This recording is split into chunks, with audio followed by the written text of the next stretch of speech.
உதிரத்தின் உறவோடு என்னை உறவாட விட்ட தாயே, முதிராத மொழியாலே முத்தமிழை நான் பேச முன்னின்று காப்பாய் நீயே.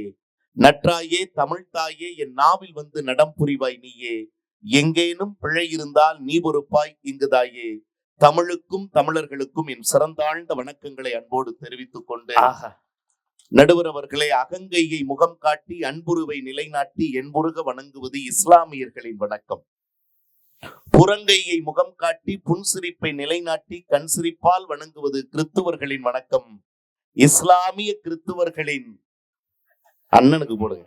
எங்க எல்லாருக்கும் தலை அவருதான். நீங்க வாங்க மேடை. முதலாளி இருக்காரு சார், கொடுங்க. நன்றி. எல்லா திருஷ்டியும் போட்டு கைதட்டுங்க. உண்மையிலுமே நேத்து இப்படித்தான் ஒரு மாலை 5 எலுமிச்சம் மாலை போட்டாங்க. முடிச்சுட்டு பாக்கல எவ்வளவு ஊரு அவருக்கு தூக்கிட்டு போயிட்டாருயா. அந்த பக்கம் பையன் செக் பண்ணீங்களா இல்லையா? பாத்துறேன் எண்ணி வச்சிருக்கேன். 72 எலுமிச்சம்பழம். ஆனா உண்மையிலுமே ஒரு நல்ல சிறப்பான மண். ஏன்னா பொதுவா இந்த நிகழ்ச்சியை ஏற்பாடு செய்த ஐயா உள்ளிட்ட பெருமக்களுக்கு ஒரு நல்ல கைதட்டல் கொடுங்க. உண்மையிலுமே ஏன் அப்படின்னா, மகிழ்ச்சியான இடத்தில் வாழ்வதில் இல்லை வெற்றி.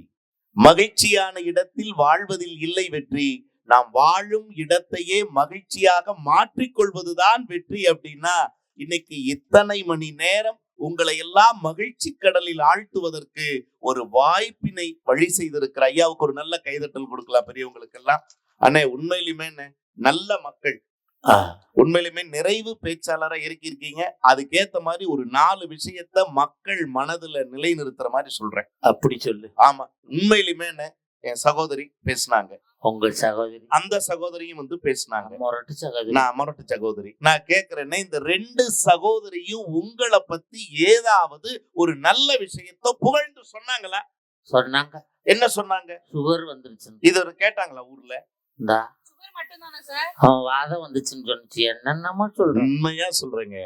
இந்த மக்களுடைய கைதட்டல் இருக்கிற வரைக்கும் சுகரு வாதம்னு எந்த நோவும் நமக்கு வராது. ஏன்னா இவங்களுடைய ரசனை நம்மளை வாழ வைக்கும். நடுவர் அவர்கள், உண்மையா சொல்றேன்னா, நீங்க அனுமதி கொடுத்தீங்கன்னா உங்களை பத்தி ஒரு வார்த்தை நம்ம பெருமக்கள் முன்னாடி பேசிட்டு என்னைய பத்தி பேச. அதுக்காக அனுமதி கேட்கிறேன். நான் கேட்கிறேன். என்கிட்ட அனுமதி கேட்காம என்னைய பத்தி என்னென்னமோலாம் பேசுறாங்க. அது பேசு. காணாம பேசுறவங்களை பத்தி நமக்கு என்ன? நடுவர் அவர்களே, கண்ணு முன்னாடி இருக்கிற இந்த தெய்வங்களுக்காக ஒரு வார்த்தை பேசுவோம். என்ன தெரியுமா? சத்தியமா சொல்றீங்க இருக்கிற. ஏன்னா அண்ணனை பாக்குறீங்க, யூடியூப்ல பாத்திருக்கீங்க, அண்ணனுடைய பேச்ச கேட்டிருப்பீங்க. நிறைய பேர், நான் சத்தியமா சொல்றேங்க, வரும்போது அண்ணனும் நானும் கார்ல ஒன்னா வந்தோம். அந்த இடத்துல நின்னு வரும்போது ஒருத்தர் அண்ணன் கையை பிடிச்சிட்டாங்க. ஐயா மேடைக்கு போகணும், அவசரமாச்சு. நாங்க இல்ல ஐயா, ஒரு நிமிஷம், இங்கதான் தறி ஓட்டிக்கிட்டு இருப்பேன். இரவு நேரத்துல தறி ஓட்டி முடிச்சுட்டு தூக்கம் வராது, கை கால் வலிக்கும், செல் எடுத்து யூடியூப்ல பாத்துக்கிட்டு இருப்போம். அப்படி பார்க்கும்போது தேவகோட்டை மகாராஜன், மஞ்சுநாதன் அந்த டீம்னு பார்ப்போம். உங்க பேச்ச சந்தோஷமா கேட்டுட்டே அந்த சங்கடங்கள் மறந்து தூங்குவோம்னு அந்த பெரியவர் சொன்னாரு அப்படின்னு சொன்னா, இதுதான் உங்களுக்கான வெற்றி. நடுவர் அவர்கள், நன்றி தம்பி. உண்மையா சொல்ல நடுவர். ஏன்னா அண்ணன் உங்களை பத்தி ஒரு வார்த்தை சொல்றேன். நீங்க விஜய் டிவியினுடைய கலக்க போவது யாரு பார்த்திருப்பீங்க, சன் டிவியில அசத்த போவது யாரு, இந்த மாதிரி எத்தனையோ காமெடி நிகழ்ச்சிகள் டிவியில வர்றதை நீங்க பார்த்திருக்கலாம். அதில் வரக்கூடிய காமெடிகள் யார் யாரோ சொல்ற மாதிரி, நகைச்சுவைகள் யார் யாரோ சொல்ற மாதிரி நீங்க கேட்டிருக்கலாம். சொல்லுகிற நகைச்சுவைகள் வேண்டுமானால் யார் யாரோ சொல்ற மாதிரி இருக்கலாம். ஆனால் அந்த நகைச்சுவைக்கெல்லாம் சொந்தக்காரர் யாருன்னு கேட்டா, எங்கள் அன்பு அண்ணன் மேடை கலைவாணர் தேவகோட்டை மகாராஜன் சொன்னா, டிவியில ஜோக்கு எழுதுறதுக்கு எனக்கு ஒரு ஜோக்குக்கு 500 ரூபா கொடுப்பாங்க. அது அவங்க டிவியில பேசி 50,000 ரூபாய் சம்பாரிச்சுட்டு போயிடறானுவோ. நானும் பைதுக்கிட்டு பஸ்ல இறந்துடுறேன். கவலையே படாதீங்கன்னு. இப்ப பழைய படத்துல ஒரு டைலாக் வரும், ஐயாவுக்கெல்லாம் தெரியும். என்ன டைலாக் தெரியுங்களா? அது உங்களுக்கு இப்ப பொருந்தும், மக்களே கைதட்டுவாங்க. அந்த டைலாக் வரும், என்னை நம்பி கெட்டவர்கள் யாரும் இல்லை, நம்பாமல் கெட்டவர்கள் பல பேர் உண்டுன்னு அந்த டைலாக் வருங்க. உங்களால் வாழ்ந்தவர்கள் தான் இந்த மண்ணில் அதிக நடுவர். எவ்வளவு பெரிய நல்ல விஷயம். ஆண்களினுடைய உழைப்பினாலா பெண்களினுடைய பொறுப்பா? இதுதானே நல்ல தலைப்பு இருக்கீங்க. இதுல வந்து பேசினாங்கல்ல, 2 பேச்சாளர் முடிச்சுட்டாங்க. உண்மையிலுமே சொல்ல நடுவர்களே, நான் பொதுவா நடுவர்கிட்ட கேள்வி கேட்க மாட்டேன். அண்ணங்கிற முறையில உங்கள்ட்ட ஒரு நல்ல கேளுங்க தம்பி. சொர்க்கத்துக்கு போகணும்னா என்ன செய்யணும்? என்ன கேட்டீங்க? சொர்க்கத்துக்கு போகணும்னா என்ன செய்யணும்? நல்லது பண்ணணும், மனைவியை கண்கலங்காம வச்சுக்கணும். எதுக்கு? சொர்க்கத்துக்கு போறதுக்கு. என்னென்ன பண்ணணும்? தர்மம் தர்மம் பண்ணணும், சந்தோஷமா இருக்கணும், சந்தோஷமா இருக்கணும், மனைவியை கண்கலங்காம வச்சுக்கணும், சொர்க்கத்துக்கு போகுது. அது இல்ல, ஒன்னே ஒண்ணுதான். என்னென்ன செய்யணும்? சொர்க்கத்துக்கு போக சொர்க்க மக்கள் ஆவலா இருக்காங்க, கேட்டுக்கிட்டு இருக்காங்க. ஒண்ணு செஞ்சா போதும். ஒண்ணே ஒண்ணு சொல்லுங்க, கைதட்டுங்க. உண்மையிலுமே மக்கள்கிட்ட இருந்து அந்த ஆவலான பதில் எதிர்பார்த்து காத்துட்டு இருக்காங்க. சொர்க்கத்துக்கு போகணும்னா முதல்ல சாகணும். சாகணும். செத்தா தாண்டா சொர்க்கத்துக்கு போக முடியும். இப்படி ஒரு பதிலா? உண்மையா சொல்றீங்க. சொர்க்கத்திற்கு செல்லணும்னா சாக வேணும்ங்கிற அவசியம் இல்லைன்னு.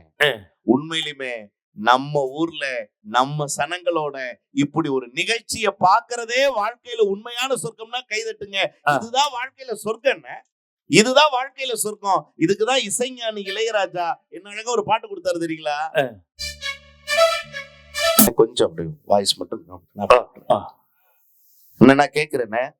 ஆண்களின் உழைப்புங்கிறதுக்கு ஒரு 3 விஷயம் சொல்றேன். சொல்லு தம்பி. என்ன தெரியுங்களா? இங்க இருக்கக்கூடியவங்க சத்தியமா சொல்றேன், நெய்யும் தொழிலுக்கு சிறப்பான ஒரு பகுதின்னு சொன்னீங்க. உண்மையிலுமே இவர்கள் தரியோடு மட்டும் வாழக்கூடியவர்கள் அல்ல, நெறியோடும் வாழக்கூடிய மக்கள் வாழுகிற மண் நம்முடைய இந்த மண். உண்மையிலுமே இவங்க கிட்ட பேசும்போது ரொம்ப கவனமா இருக்கணும். அன்னைக்கு அப்படிதான் அந்த பகுதியில வரும்போது கேட்டாரு என்கிட்ட. நானும் மஞ்சும் தான் வந்துட்டு இருந்தோம். கேட்டாரு, என்னை கேட்டாரு, தம்பி உங்களுக்கு கல்யாணம் ஆயிடுச்சான்னாரு. ஆயிடுச்சுங்கய்யான்னு. ஆம்பளை கேட்டா ஆயிடுச்சுன்னு சொல்லுவ, பொம்பளை கேட்டா ஆகலைங்கிற. முதல்ல ஆயிடுச்சு. சில வேலையெல்லாம் பண்றேன். முதல்ல ஆயிடுச்சு. கல்யாணம் ஆயிடுச்சுங்கய்யான்னு. எத்தனை வேட்டி எத்தனை சேலைன்னாரு. வேட்டி சேலையா? எனக்கும் அதேதான் புரியல. ஐயா புரியலீங்களே. இல்ல தம்பி, வேட்டினா பையன், சேலைன்னா பொண்ணு. உனக்கு வேட்டி எத்தனை சேலை எத்தனைன்னாரு. நான் சொன்னேன், இப்போதைக்கு ஒரே ஒரு வேட்டி தாங்கய்யா அப்படின்னேன். அப்புறம் அப்படின்னாரு. அப்புறமெல்லாம் இல்லைங்க, ஒரே ஒரு வேட்டியோட அப்படின்னேன். சேலை நெறி தெரி ஓட்டலாம் இருக்கேன் அப்படின்னு சொல்ல வேண்டிய சொன்னேன். இது அண்ணனா இருந்தா சொல்லுவீங்களா? உண்மையை சொன்னேன். அப்புறம் அவர் ஐயா கேட்டாரு, பாவ அறுத்தாச்சான்னு கேட்டாரு. கட்டுப்பாடு பண்ணியாச்சான்னு கேட்டாரு. எனக்கு புரியல. நான் சொன்னேன், தறிய மாத்தலான் இருக்கங்க ஐயா அப்படின்னு. உண்மையிலுமே நாட்டுல பவர்லூமா ஆட்டோலுமா வேற லூமுக்கே போவான். உண்மையிலுங்க நல்ல மக்கள் சத்தியமா சொல்றேங்க, இது மனசுல இருந்து சொல்றேன். காமராஜர் அரங்கம், கலைஞர் அரங்கம்னு எத்தனையோ பெரிய பெரிய அரங்கங்கள்ல அன்னை முதற்கொண்டு எல்லாருமே தொலைக்காட்சியில பேசுறவங்க தான். அங்கெல்லாம் ஒரு 2 மணி நேரத்துக்கு மேல உட்காந்து கேட்க மாட்டாங்க ஐயா. பாப்கார்ன் சாப்பிட்டுட்டு, ஐஸ்கிரீம் சாப்பிட்டுட்டு, கூல்ட்ரிங்க்ஸ் குடிச்சிட்டு அப்படியே கொட்டாவி விட்டுட்டு உட்கார்ந்து இருப்பாங்க. அங்கெல்லாம் தமிழ் வாழ்கிறது என்று சில பேர் கற்பனையில் நினைத்து கொண்டிருக்கிறார்கள். இல்ல, இந்த மாதிரியான மக்கள் சபையில் தான் தமிழ் உண்மையாக வாழ்ந்து கொண்டிருக்கிறது. உண்மை தம்பி, உண்மை. நான் சத்தியமா சொல்றேங்க, ஆண்களின் உழைப்புங்கிற ஒரே ஒரு விஷயம் சொல்லட்டுமா? சத்தியமா சொல்றேங்க, இங்க இருக்கக்கூடிய பெருமக்கள் யாருமே கைரேகை பார்க்க வேண்டிய அவசியமே இல்லைன்னு. என்ன காரணம்? ஒரே காரணம் தான். ஏன் தெரியுங்களா? ஆண்கள் எல்லோரும் கைரேகை தேயும் வரை உழைப்பதால் பெண்கள் யாரும் போய் கைரேகை பார்க்க வேண்டிய அவசியமே இல்லைன்னா கைதட்டல் கொடுங்க. அப்படிப்பட்ட உழைப்புன்னு, அந்த உழைப்பு இல்லைன்னு நம்ம சொல்லிட முடியுமா? நான் கேட்கிறேன். நிறைய சொன்னாங்கல்ல, எங்களாலதான் குடும்பத்துல அடுத்த தலைமுறைகள் வளருதுன்னாங்கல்ல. நான் கேட்கிறேன், அந்த அடுத்த தலைமுறைகளை நல்ல வார்த்தை சொல்லி வளர்க்குறாங்களா? அப்படி கேளு. நல்ல வார்த்தை சொல்லுங்க. பாருங்க, எல்லா அம்மாக்கள் எவ்வளவு அழகா உட்கார்ந்து கேட்டுக்கிட்டு இருக்காங்க. நல்ல அடுத்த தலைமுறைக்கு நம்ம செய்ய வேண்டிய ஒரே விஷயம் என்ன தெரியுங்களா?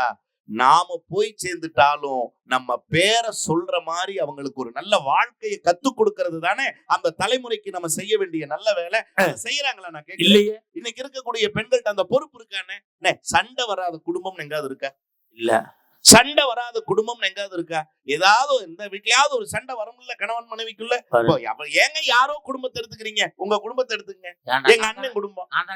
ஆமா, நீங்க தான் எங்க அண்ணன். நான் கேக்குறேன், உங்க குடும்பத்துல அன்னைக்கும் உங்களுக்கு இடையில சண்டை வந்திருக்கா, வரலையா? இல்ல சண்டை தான் வராம போயிடுமா? கைதட்டுங்க சார். என்ன நம்ம நடுவர் குடும்பத்துக்கு கைதட்டாம யாருக்கு கைதட்ட போறோம்? இல்ல அப்படி ஒரு சண்டை பெருசா வந்தா நாங்களாம் வராம வருவோம். நல்லா தானே உட்கார்ந்து இருந்தீங்க. கைதட்டுங்க சார். 10வது நம்ம நடுவர் குடும்பத்துக்காக என்ன கம்பு? என் குடும்பத்துல சண்டை வருது, இவ்வளவு பேருக்கு ஆசை இருக்கா? ரொம்ப ஆசை. அந்த கலாம் பாருங்க, அப்படி தட்டிட்டு இருக்காரு. கடைசியா உன்னை விட்டு பழி வாங்குறியா? நீங்க முதல்ல விட்டாலும் இந்த பாயிண்ட் சொல்லுவேன். சொல்ல கிடையாது. என்னடா? சரி, நான் இப்படி கேட்கிறேன். அம்மா பதிலா இப்ப பெரியமா இருக்காங்க. அம்மா தான் எனக்கு அது. பெரியமா இருந்தாலும் அம்மா தானே கூப்பிடுறீங்க.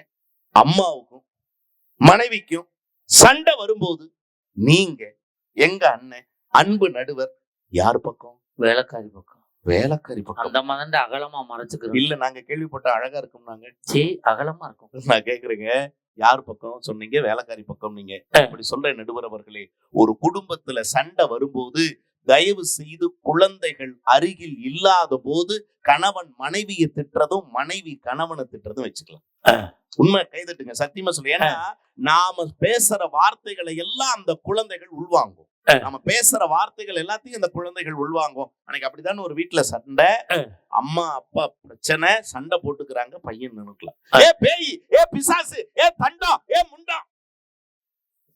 பையன் கேட்டா அம்மாட்ட, அம்மா நான் யாருமா? நீ சும்மாரா குட்டிச்சாத்தான்ச்சு. கொஞ்ச நேரம் அமைதியாச்சுன்னு அம்மாட்ட போய் கேட்டான். பொறுப்பான அந்த அம்மாட்ட போய் கேட்டான், அம்மா பேய்னா என்னமா, பிசாசுன்னா என்னமா, தண்டம்னா என்னமா, முண்டம்னா என்னமா? பொறுப்பான பெண்மணி சொன்னா பாருங்க, பேய் உங்க அப்பன் தான் பேய், பிசாசு கட்டிட்டு சீரழிற மாதிரி நான் தான் பிசாசு, தண்டம் உங்க அப்பனோட சொந்தக்காரன் பூரா தண்டம், முண்டம் நம்ம வீட்டுல இருக்கிற சேரு சோபா எல்லாம் முண்டம். போ. ஒரு வாரம் கழிஞ்சதுன்னு அவங்க அப்பாவோட அண்ணன் வந்தார். இந்த பயலோட பெரியப்பா, எங்கடா உங்க அப்பான்னு, எங்கடா உங்க அம்மான்னு சொன்னாம் பாருங்க. பேய் ஆபீஸ் போயிருக்குது, பிசாசு குளிக்க போயிருக்கு, தண்டமே வா முண்டத்துல உட்காருன்னா. சத்தியமா சொல்றேங்க, இனி ஒரு நாள் உங்க வீட்டு பக்கம் வரமாட்டேன் மனுஷன் ஓடிட்டாங்க. குழந்தைகளிடத்திலே எதை விதைக்க வேண்டுமோ அதை விதைக்க வேண்டும் என்பதை இன்றைக்கு பல பெண்கள் குடும்பத்திலே மறந்து விட்டார்கள் என்பதுதான் சத்தியம். அது உண்மை. எங்க ஊர்ல சொல்லுங்க, ஆர்டின்னு சொல்லாதீங்க. எங்க ஊர்ல ஒரு அப்பங்காரன் எவன் தெருவுல போனாலும் கூப்பிட்டு வச்சு திட்டுவான். சரிண்ணே. திட்டிக்கிட்டே இருந்தா ஒரு நாள் செத்து சாகுற நிலைமை வந்துருச்சு. சரி. 2 மைண்டையும் கூப்பிட்டு சொன்னான், டேய் நான் அப்பா தானே? ஆமாப்பா. நான் சாகுற வரைக்கும் எவன்ட்டையும் நல்ல பேர் வாங்கல, திட்டான்னு ஊரே திட்டுறான். நான் செத்ததுக்கு அப்புறம் எனக்கு நல்ல பேர் வாங்கி கொடுங்கடா அப்படின்னா. சரி. அப்பன்னு செத்துட்டான். செத்ததுக்கு அப்புறம் கொல்லி வச்சுட்டு 2 பேரும் வாசல்லே உட்கார்ந்து இருந்தா, 2 உருட்டு கட்டையோட. அந்த தெருவுல எவன் வந்தாலும் விட்டு உதைக்க ஆரம்பிச்சானு. ஓடிக்கிட்டே சொன்னாங்க, இவன் அப்ப நல்லவன்டா, பேச்சோட விட்டுட்டான்டா, அவங்க எடுத்து உதைக்கிறாங்கடா அப்படின்னா. அப்படி நல்ல பேர் வாங்கி கொடுத்த பிள்ளை எல்லாம் உண்டு. உண்மைன்னு பசங்கிற படத்துல நம்ம நடிகர் சூர்யா அவர்கள் பேசுற மாதிரி ஒரு டைலாக் வச்சிருப்பாங்க, குழந்தைகள் ஒருபோதும் கெட்ட வார்த்தைகள் பேசுவதில்லை, அவர்கள் கேட்ட வார்த்தைகளைத்தான் பேசுகிறார்கள். அப்படின்னா அந்த நல்ல வார்த்தைகளை கற்றுக் கொடுக்க வேண்டிய பொறுப்பு இருக்கிறவங்க அந்த பொறுப்பு இல்லாம இருக்காங்களா இல்லையா? கண்டிப்பா. இதுல உண்மையா சொன்னேனே, நீங்க நடுவர் நீங்க ஏதோ சாதாரண நடுவர் பணியை மட்டும் அப்படி நினைக்காதீங்க.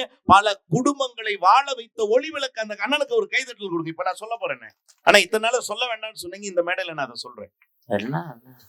உண்மை. கவியரசர் கண்ணதாசனுக்கு வாய்த்த மனைவி காது கேளாத மனைவி. ஆமா, நம்ம ஊர் பக்கம் தான்.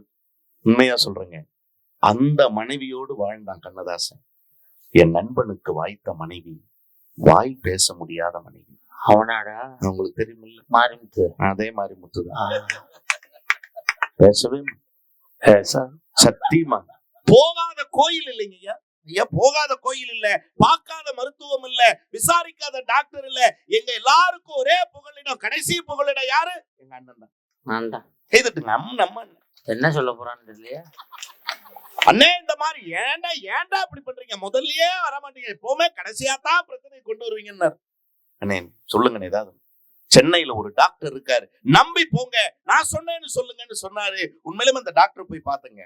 அந்த டாக்டர் என் நண்பனுடைய மனைவியை சோதனை பண்ணி சொன்னாரு, ஒண்ணு இல்லப்பா, உன் மனைவியினுடைய குரல் வளை பகுதியில சின்னதா ஒரு சதை வளர்ந்திருக்கு, ஒரு 1/2 மணி நேரம் நவீன அறுவை சிகிச்சை பண்ணா பிரச்சனையே கிடையாதுப்பா, ஒரு 4 லட்சம் ரூபாய் செலவாகும்னா.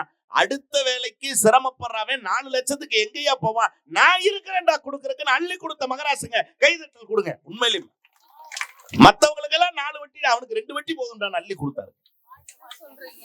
உண்மை, கொடுத்தேன், சத்தியமாங்க. 4 லட்சத்தை கொண்டு போய் என் நண்பன் இந்த டாக்டர்கிட்ட கொடுத்து, எப்படியாவது என் பொண்டாட்டியை பேச வைக்க சார், சார் என் பொண்டாட்டியை எப்படியாவது பேச வச்சிருங்க சார்னா. 1/2 மணி நேரம் ஆபரேஷன், 1/2 மணி நேரம் ஓய்வு, 8ஆம் நம்பர் ரூமுக்கு உன் மனைவியை மாத்திருவாங்க. அங்க போய் சந்தோஷமா பேசுறா. இது வரைக்கும் பேசாத பேச்ச உன் மனைவி பேசுவா, நல்லா கேளுடான்னு. சந்தோஷமா போனாங்க. அரை மணி நேரம் ஆபரேஷன் முடிகிற வரைக்கும் பக்கத்துல இருந்த பாடிகார்டு முனீஸ்வரர் கோயிலுக்கு போய் அப்படி கும்பிட்டா சார். இப்ப வேண்டாத தெய்வங்கள் எப்படியாவது மொண்டாட்டிய பேச வச்சிருன்னு குலதெய்வத்துல இருந்து எல்லா தெய்வத்தையும் கும்பிட்டான். அரை மணி நேரம் ஓய்வு 8ஆம் நம்பர் ரூமுக்கு போய் கதவை திறனா சார். இது வரைக்கும் பேசாத பேச்சான் அம்மா பேசினா பாரு. கண்ணே மணியே தேனே அமுதே அதையெல்லாம் தாண்டி தூக்கி சாப்பிட்டு பேசினா பாருங்க. உன்னை கட்டி ஒரு வீடுண்டா, உன்னை கட்டி ஒரு காருண்டா, உன்னை கட்டி ஒரு நகனட்டுண்டா, உன்னை கட்டி ஒரு சொத்து சுகமுண்டா, நீ எல்லாம் கதவை அடைச்சிட்டு மறுபடியும் டாக்டர் கிட்டே வந்தான். டாக்டர் எவ்வளவு செலவானாலும் பரவாயில்ல, திறந்ததை மறுபடியும் அடைச்சு விட்டுருங்கன்னா. டாக்டர் சொன்னாரு, அடைக்கிறதுக்கும் திறக்கிறதுக்கு இது என்ன வாய்க்க வரப்பாடா, வேணா ஒண்ணு பண்ணு 5000 ரூபாய் கட்டுனாரு. எதுக்கு டாக்டர்னா, உன்னை செவிட நாக்கிடுறேன்னாரு. 5000 ரூபாய் கட்டி செவிட்டு ஆபரேஷன் பண்ணிட்டான் சார். பொண்டாட்டி என்ன சொன்னாலும் பிம்பிலிக்கு பிலாப்பின்னு சந்தோஷமா உட்காந்துருக்கான். நல்லா பண்ணா ஆபரேஷன். நான் கொடுத்த 4 லட்சத்தை கேக்குறேன், பிம்பிலிக்கு போய் லாக்கிங்கிறான். அவன் காதல விழுந்தா தானே அவன் திருப்பி தருவான். நான் கொடுத்த 4 லட்சத்தை 5000த்துல காலி பண்ணி விட்டீங்களா? இப்ப போனாலும் அவன் பேப்பேங்கிறான். கேட்டாலும் கேட்கலங்கிறவா இருக்க. உண்மையா சொல்றேன் நடுவர் அவர்களே, இதுவா வாரியார் சுவாமிகள் தான் சொன்னாரு. ஐயாவை பார்க்கும்போது தம்பி சொன்னா, வாரியார் சுவாமிகள் மாதிரியே உட்கார்ந்துருக்காரு. வார்த்தை சொன்ன கைதட்டல் கொடுங்க. உண்மையிலுமே சொல்றேன், அதே வாரியார் சுவாமி தான் சொன்னாரு, ஆறி போன காஃபியும் அன்பு இல்லாத மனைவியும் ஒண்ணுன்னு சொன்னாரு நடுவர் அவர்களே. ரெண்டுமே வாழ்க்கையில் கசப்பை மட்டும்தான் கொடுக்கும்னு சொன்னா கண்ணதாசன் இதுக்கும் பாட்டு எழுதுன என்ன தெரியுங்களா? பெண்டாட்டி சுல்லெரும்பு, பிள்ளைகள் சுல்லானி, சுல்லானிக்கும் சுல்லெரும்புக்கும் மத்தியில் சுகம் பெறுவது எக்காலம்னு கேட்டானே நடுவர் அவர்கள்.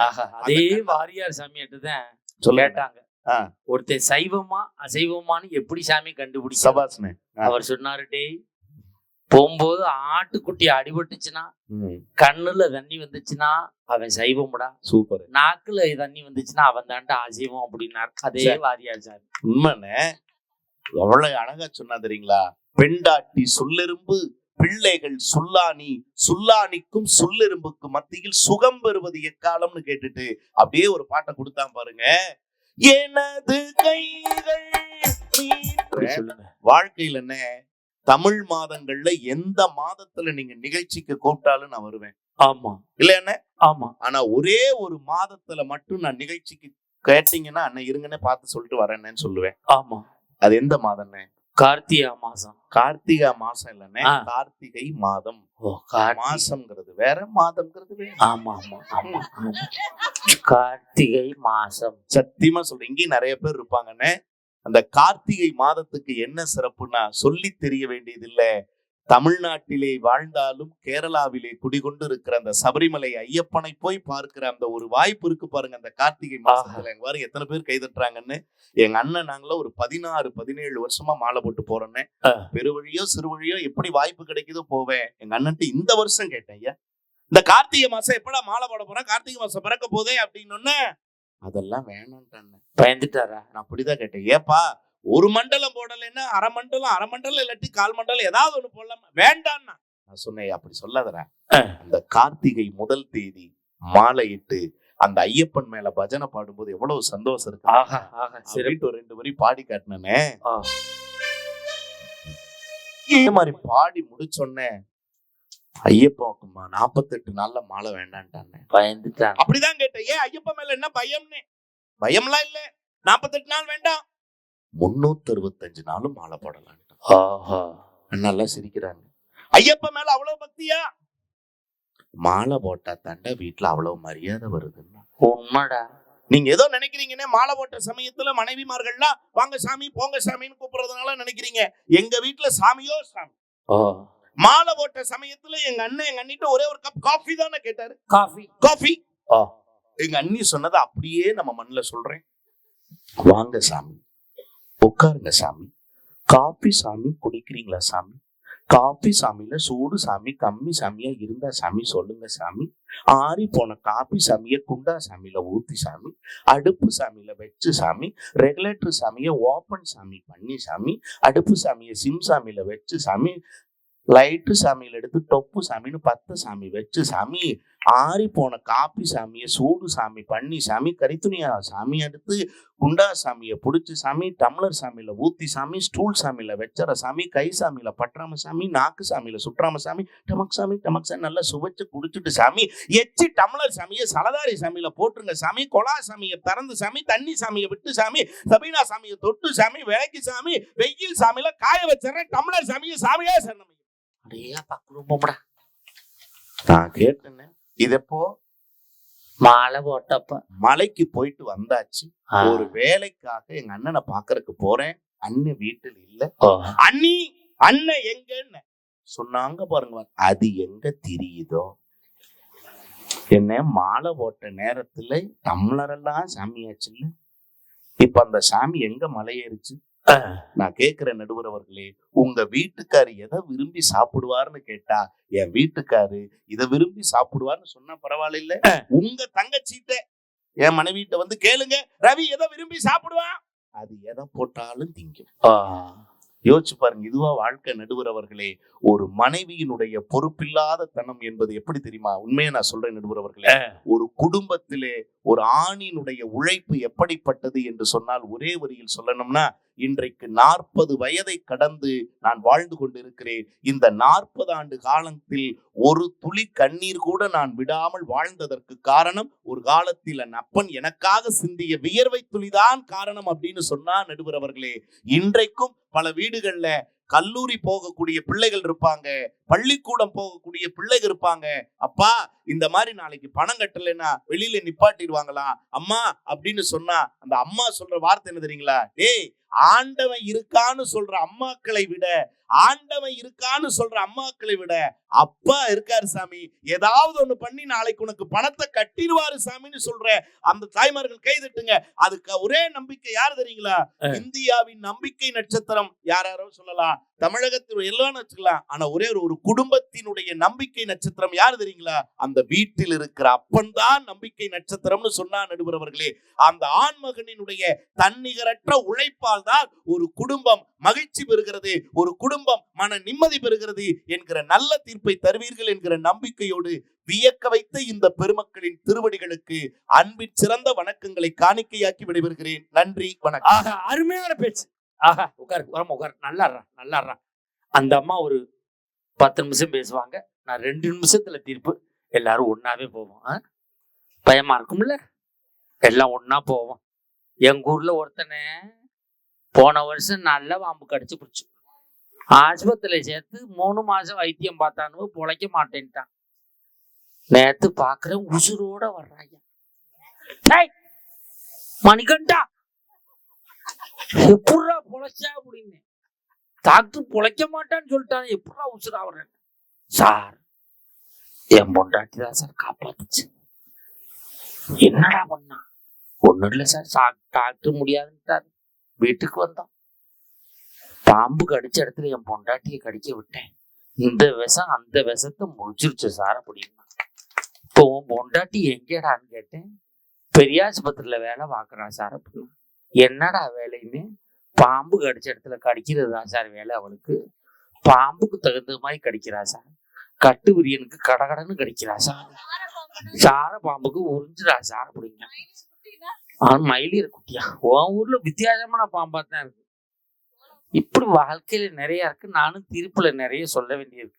அந்த புள்ள தண்ணியை குடிச்சு விட்டு பக்குன்னு உட்காந்துருக்கு. என்னையாண்டா ஊட்டி அந்திய நீங்களே பேசி முடிச்சு பிடிக்க எவ்வளவு இருக்கணும். பேராசிரியை, ஒரு பேராசிரியருக்கு பதில் சொல்ல ஒரு பேராசிரியர் தான் சரியாக இருக்கும்.